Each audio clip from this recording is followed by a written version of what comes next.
Hello, scientists. I'm reading another story to you from Magnetism and Electricity. I'm going to tell you why I really like this book. Some books, more like this one, really focus on the science. Some books, like these, also wonderful books, focus on the history, the story of the person. And this book does a nice job of mixing both. It tells you a little science and it tells you the history of the person. However, these are not the only stories to be told. We need a little bit of both. Sometimes we need a more science-focused book. Sometimes we need to learn the story of the people. Have you ever heard of the name Houdini? Oh, he's a real Houdini. Some adults use that phrase. Do you know who Houdini was? He was a real person. He was a magician. He was a really famous magician. So why am I telling you about him in a science video? Well, listen up and let's hear. This article is titled, or story, How Electromagnetism Stopped a War. And you discovered electromagnets really quickly just by getting a wire, a nail, paper clips, and a battery. But it took scientists a long time to figure out what you learned. So, this is the story of how a famous magician used scientific discoveries to stop a war. It all happened about 2 centuries ago, 200 years ago. In 1805, a watchmaker and his wife had a son. They named him Jean Eugene Robert Houdini. Jean Eugene, and he was French, so Jean Eugene, I wonder how he said his name, was a very enthusiastic learner. His father taught him to be a skilled watchmaker. In those days, watches were made by hand. Watches were really machines with very small and very precise moving parts. In the early 1800s, all right, there were no cell phones. There was no Among Us. There was no... Sometimes when Miss Bush is working really, really hard, I send my husband a text message and he comes and fills my coffee cup for me. And we're in the same house. And I send him a text in the same house of, is there any more coffee? So imagine this, okay? No television. All right, no video games. There were no movies. But there were books. Jean Eugene discovered that books couldn't open new worlds for him. By reading, he could learn about new discoveries and new inventions. So Jean Eugene became an avid reader. He used the money he earned making watches to buy books. One day, a book changed his life. After a long day making watches, Jean Eugene hurried home. He had purchased a new book the day before. He was eager to start reading it. But when he picked up the book, he realized it was not the book he had intended to buy. The shopkeeper must have made a mistake. He looked more closely. This was a book about science and magic. It showed how magicians used scientific discoveries to perform their feats of magic. Jean Eugene had never thought about science and magic together.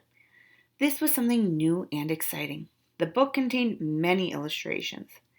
He stayed up late into the night reading the book and studying the illustrations by flickering candlelight. Oh my gosh. All right, this is before Thomas Edison. This is before what I read to you about Latimer, right? We do not have light bulbs and things. No, he had to read by candlelight if he wanted to stay up late. He couldn't stay up late playing a game on his phone. No. What are you guys all playing these days? Subsurfers, is that one old now? Among Us, I think you're still into Among Us.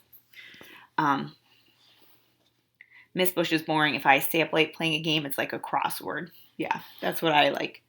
All right. So that Jean Eugene had never thought about science and magic together. This was something new and exciting.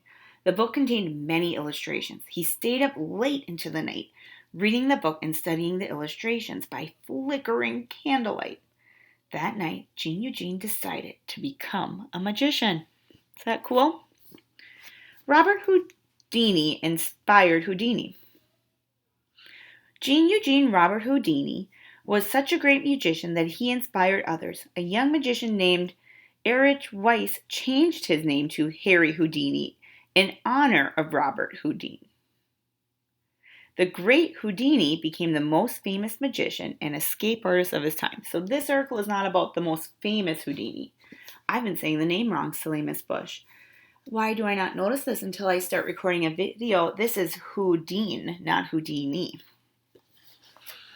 I'm probably saying the name all wrong because he's French. I need to get a better French accent for this story. Over the next few years, Robert Houdin studied and practiced his magical craft. He learned to make cards vanish, to juggle, and to make coins appear from thin air. By day, he made watches. At night, he made magic. Then Robert Houdin began to think about ways to combine his watchmaking skills with his love of magic. Why is his name Robert Houdin? What did I miss? Oh, he has a lot of names. Jean Eugene Robert Houdin. All right, so his real name is really Robert Houdin. Okay. His first project was to make a robot-like magician that could perform magic tricks. His friends were astounded. How could a mechanical device perform magic? That was only the beginning. For the next several years, Robert Houdin perfected his skills. He made magic clocks with clear glass bases and no visible moving parts. He made mechanical songbirds. He made other mechanical magicians. He won many prizes for his wonderful inventions.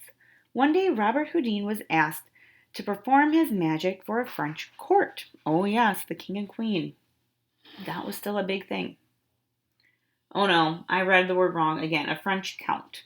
The performance was so successful that the count gave Robert Houdin the money to produce a whole magic show. People came to see the new magician perform. They were not disappointed. In fact, the magic show was so successful that Robert Houdin was invited to play many other cities. For the next 10 years, Jean Eugene Robert Houdin performed his magic throughout Europe. He continued to combine his skill as a magician and his skill as a watchmaker. He became one of the most famous and successful magicians in Europe. Are you starting to wonder what this has to do with electromagnets? Don't worry, they're coming. The electromagnets are coming. I know you were worried about that. You're like, Miss Bush, this is electromagnet week. We need more science facts in here. I got you, kids. Don't worry. In 1851, Robert Houdin retired. He had only performed his magic for 10 years, but he was very famous. Not long afterward, something happened that would make him even more famous. Robert Houdin's home country of France was about to go to war. France ruled the African country of Algeria. The Algerians wanted to break away from French rule. The Algerian leaders were ready to go to war with the French.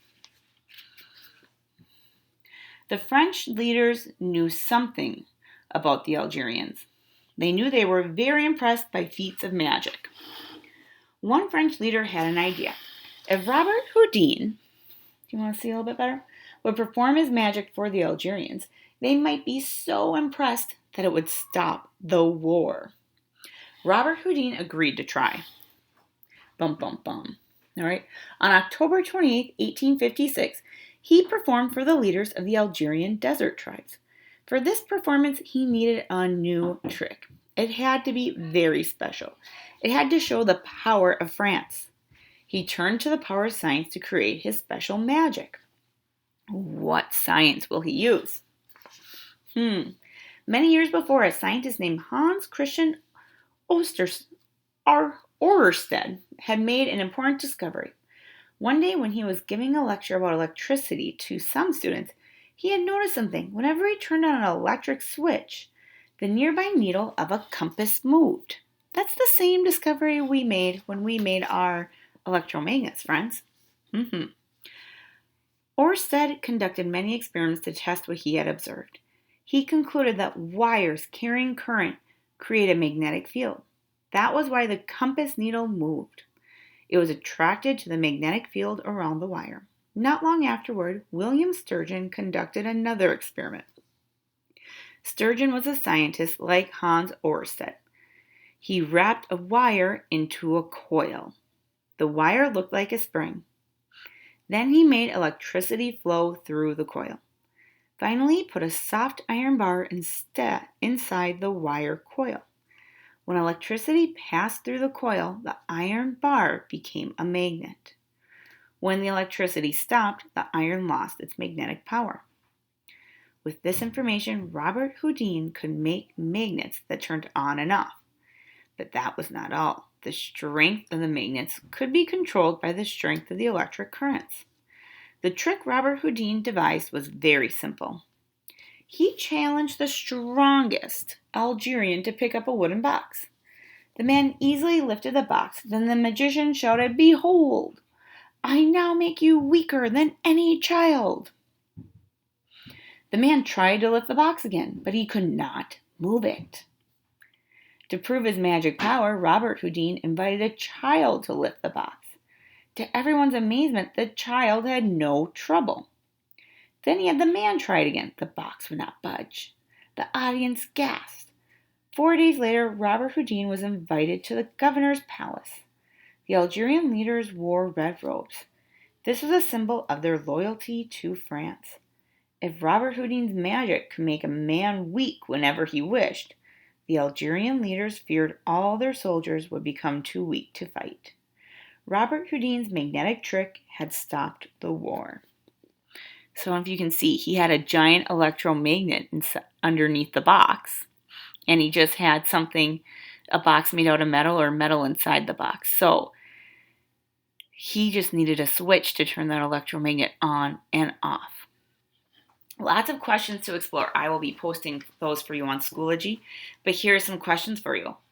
Do you think that was fair? Like, if the Algerians wanted their freedom, was doing a magic trick to scare them a fair way to handle it? Or could they have given those Algerians some freedom? Think about that one.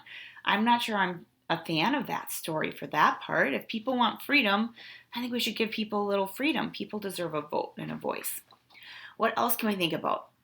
What could you do with an electromagnet? If you were going to make a magic trick, what would you be making? What else could you do with this discovery that when you coil a wire, it makes a magnet? Well, look for your work on Schoology, and I hope you enjoy the story.